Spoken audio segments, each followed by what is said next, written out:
everyone, today I'm going to be chatting about work-life balance. I've been working for 2.5 years now. My current role is in the City of London in the insurance industry, so I'm in your classic young professional office job. I think work-life balance is central to everyone's well-being, but we don't get much guidance on it in early careers. At times, I've found it hard to judge what's expected of me, what's the norm, when it's okay to say no to work. Is it ever okay to say no to work? One of my most commonly asked questions from subscribers is, how many hours do you work? I also get, don't you feel you sold your soul to the city? Lots of questions like that because I do put out a lot of study-focused and career-focused content on this channel. I'm sure it can paint a picture that I'm hustling, grinding 24/7, but that's not always the case. And I know we all have different work appetites, we have different priorities, different goals. Your ideal work-life balance is personal to you, but I think it is useful to discuss workload, hours worked, and be transparent. Communicating our current work-life balance and how we feel about work to other people is really helpful when you're finding your feet in the working world. And I wish I'd had more of these conversations as a fresh-faced graduate. So,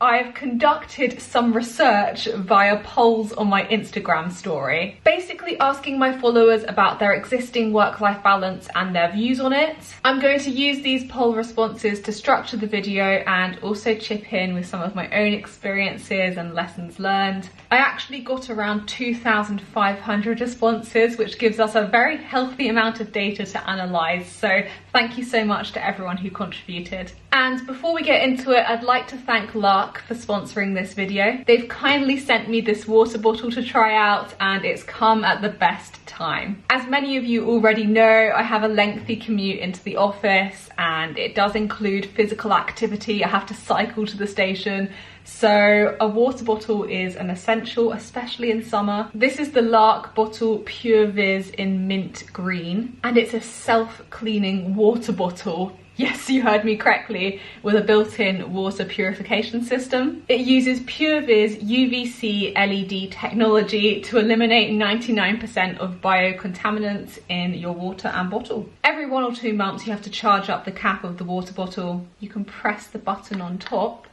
I don't know if you can see that lighting up, but it's activated a 60-second cycle, purifying the water, and it also activates automatically once every 2 hours. I'm a busy young professional, so having a water bottle that can clean itself and sort itself out every day is fantastic. And look how nicely it slots in to the side of my work bag. Commuter life, hey? You can also use it for more adventurous activities than going to work. It's got adventure mode, which purifies for 3 minutes and can be used if you're out hiking and getting water from natural sources and want to be sure it's safe to drink. And also it's an insulated bottle, so it keeps my cold drinks cold for up to 24 hours. I just think if you're using a water bottle every day, it makes sense to invest in a nice one. So check out Lark, there is a link in the top right of the description. And thanks again, Lark, for sponsoring this video. I'm gonna have a quick sip of water before continuing to discuss work-life balance.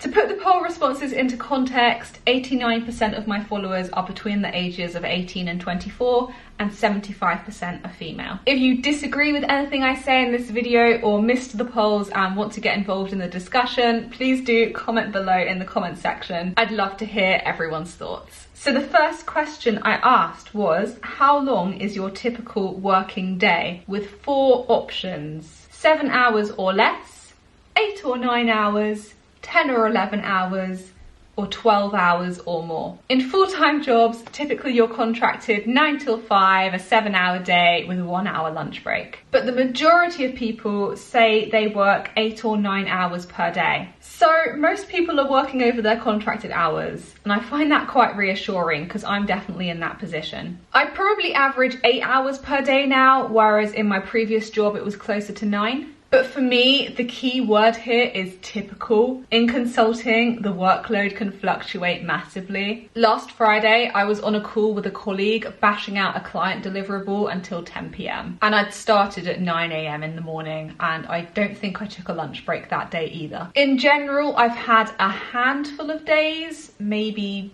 10 in the first half of 2023, where I've worked until 10, 11, 12 p.m. and that's normally when there's a client presentation or draft client deliverables that need to be sent off. But on the flip side, I've also had days where I literally work 7 hours and then finish. On a normal day, I would aim to work 8 hours. And I do know people who work the full spectrum who would fit into any one of the buckets I gave in the poll. Many of my university friends who are all very bright and hardworking people work a 9 till 5 and they will work 7 hours and that is it. I've actually put in a question box now and asked people how they define or measure work-life balance. Because sure, it's about the balance between work and personal life, but the term is broad. I'm going to flash some answers up on screen because there's so many and I'm not going to be able to talk through them all. Ability to switch off from work is a very commonly used phrase in the answers. That's probably the most popular response. People say hours are a part of it, it's about flexibility, it's about having enough time for sleep, relationships, hobbies. But there is a range of opinions. Some people say it's purely based on hours. Others say it's based on their mood or their stress levels. Being fully present for work and personal life. I like that. Ability to do other things outside work without compromising sleep. That's a big thing. I'm very guilty of compromising sleep sometimes actually. Whether I'm happy enough outside work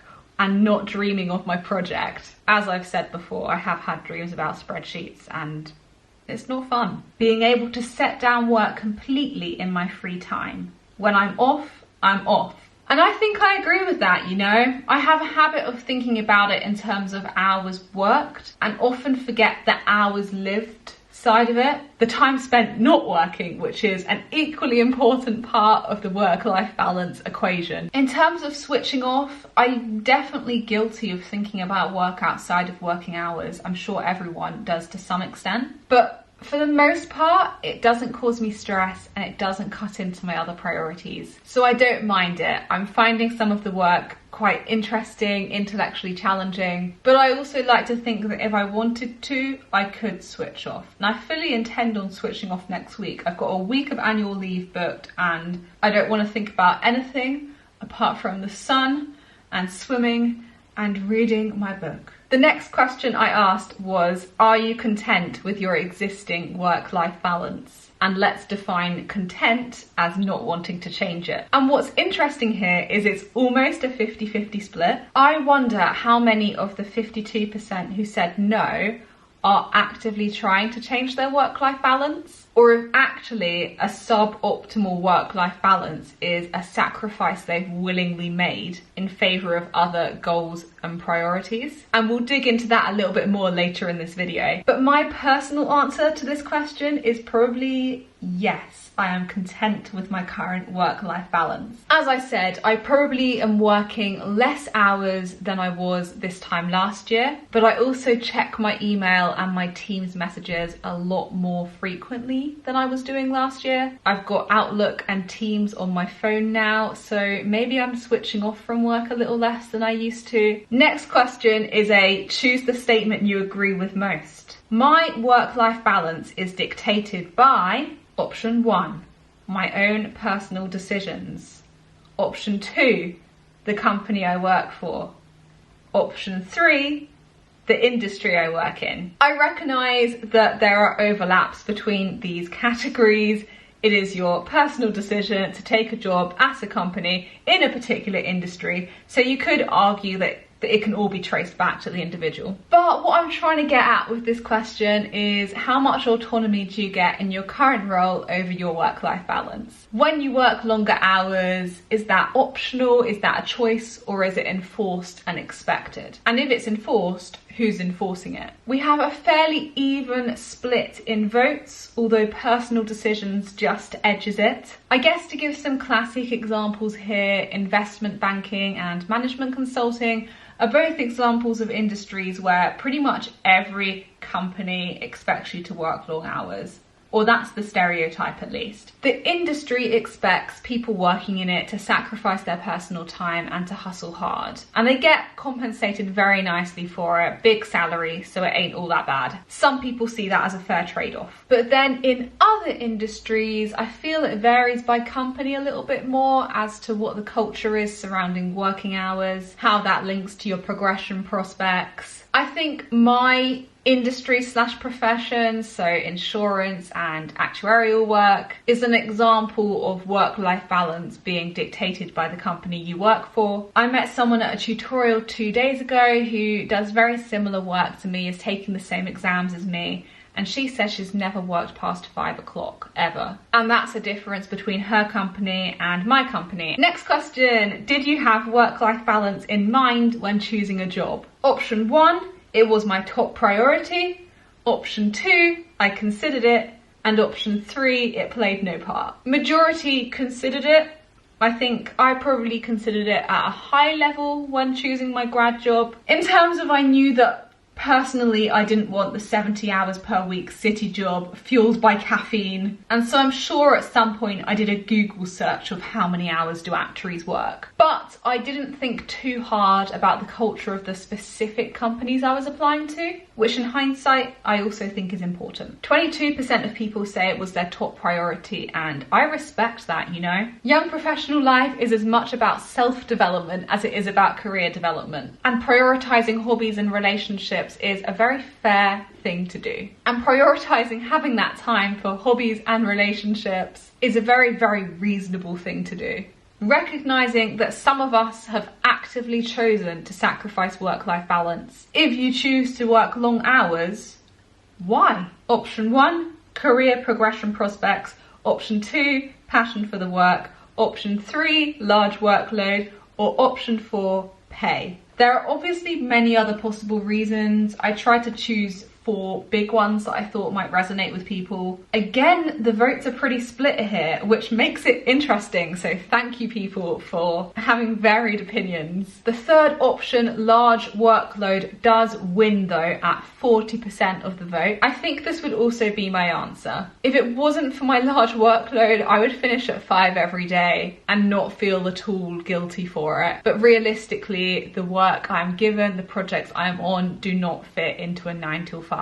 In second place, we have career progression prospects at 23% of the vote. These are the people who believe that putting in the grind now will pay off later. Longer hours might help them learn faster or gain favour with colleagues. And I think that's a very fair view. And passion for the work and pay come in at 19% and 18% respectively. It's interesting that pay didn't receive more votes. And is that saying that people are less money driven and maybe more likely to accept lower salaries if it means they have a better work-life balance? Probably saying something about young people's priorities right now. I think in addition to the factors I listed, for me, there has also been an element of compensating for what I think is poor quality work, compensating for being bad at my job, which I know isn't the case, but it's a product of low confidence and imposter syndrome. And it's probably affecting me less than it used to a year or 2 ago, but there are definitely still times where I feel out of my depth at work and motivated to work longer hours because I feel like I should have been working faster and more productively during the day. It's a toxic mindset which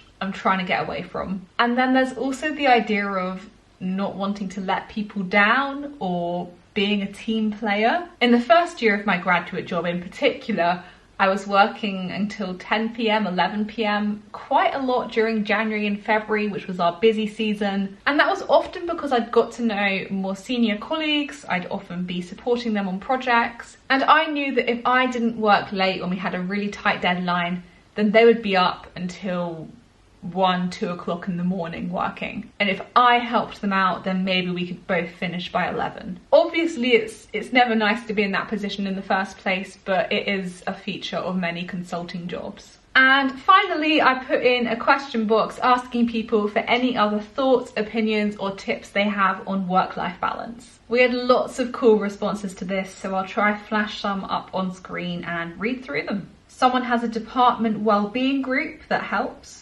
Different seasons of life equals different work-life balance. Balance subject to current priorities. That's so true. And I think your 20s is often seen as that phase of life where you sacrifice some of your personal time and you grind now so that when you hit your 30s, you're getting married, you're having kids, you've got your career sorted, you're all set. But I do want to say, just because that's a common route people take, doesn't mean you need to take it. Some people want to use their 20s to go off and have some adventures, and that's all right too. Ooh, here we go. From a Big Four consultant, they say, set your own boundaries or people will take advantage of you. Other people have also said boundaries, setting boundaries. And I think boundaries are the most important thing we can discuss in this video. It's okay to say to your colleagues, I've got evening plans today. In my case, I book trains and I tell people, I'm sorry, I've got a train to catch at 6 o'clock today. I'll do what I can up until then. Obviously, there's an element of negotiation between the individual and the company. They're paying you a salary. Some of that salary might be in return for expecting some flexibility from you. But you don't have to be a yes person. If you say yes every time someone asks you to help out with a piece of work, you will be swamped. And if you start letting those boundaries slip,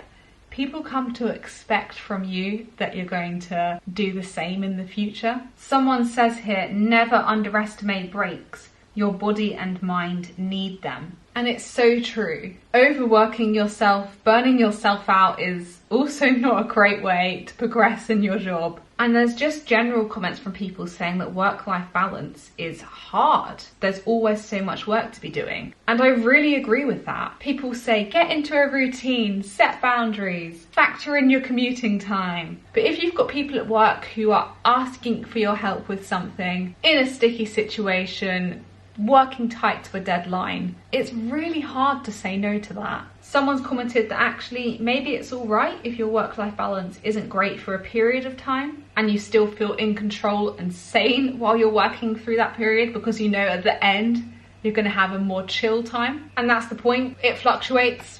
People have busy seasons and quiet seasons, don't they? And some people are happy with the trade-off there. Your health and well-being should always be your top priority. I agree with that. Someone says they switched sectors to have a better balance. It is possible for people out there who are unhappy with their current situation. You know, you can make changes. Someone says that getting older equals less going out on a random Tuesday. So actually, working longer hours / spending time on your career is better than just watching Netflix. Hot take. Yeah, I feel a bit attacked for watching Netflix now. Someone says, as an actuary myself, I'm hoping it will be better once I qualify. Me too, me too. That's something I haven't really discussed in this video, but not only have I got my consulting work, I'm also juggling my exams and studies alongside. And as you all know, I work weekends, I work evenings. That month of exams is always hectic, and the hours worked that I've been quoting earlier in this video do not include study time. I study on top of that. So student actuaries do not have a great work-life balance if you look at work and study all in. And I guess we are an example of people who are putting the hard work in and the hours in now to then have a more chill time in our late 20s and in our 30s. Try to keep time for doing things that make you happy. Here, I think that's the root of it, isn't it? Communicate plans to managers as soon as possible so they can bear it in mind. So true. Giving advance warning always makes it easier to say no to things. They are more likely to agree to you finishing work at 5 than if it's on the day you've got a client deliverable due tomorrow. That's not a nice conversation to have at that point. They'll be stressed, you'll be stressed, everyone's stressed. It's important to remember you're replaceable at work, so you may as well enjoy life. It's an uncomfortable thought, isn't it? But you're right, you are right. Often you think that the team at work won't function without you, and then you take annual leave for a week and everything operates as it was before, and you're like, oh, okay then. Someone's commented that working life is a long time, and they're right. Retirement age is slowly working its way up, and I've got a long time to work. So you don't have to learn everything in the next year. You can pace yourself and know that you're gonna reach your goals. You're gonna reach those senior positions before you retire.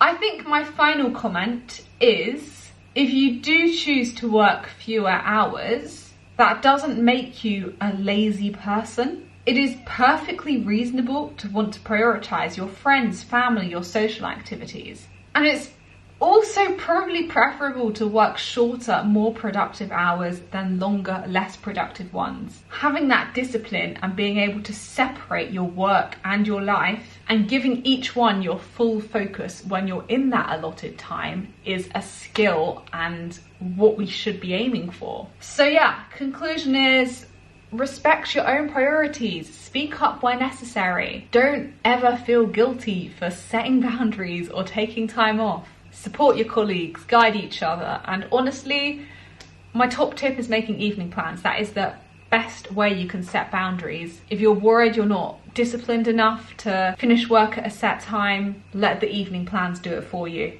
Anyway, that's it from me today. I'm sorry if it was a rambly video, but I think it's an interesting discussion. Again, please do comment below if you have any views, tips, advice, experiences you want to share relating to work-life balance and, in general, working in your 20s. Please do give the video a like if you enjoyed it, subscribe to my channel, follow my Instagram and my TikTok. You can follow my LinkedIn too, actually, that's very career appropriate. Subscribe to my email newsletter, and I will see you guys soon with another video.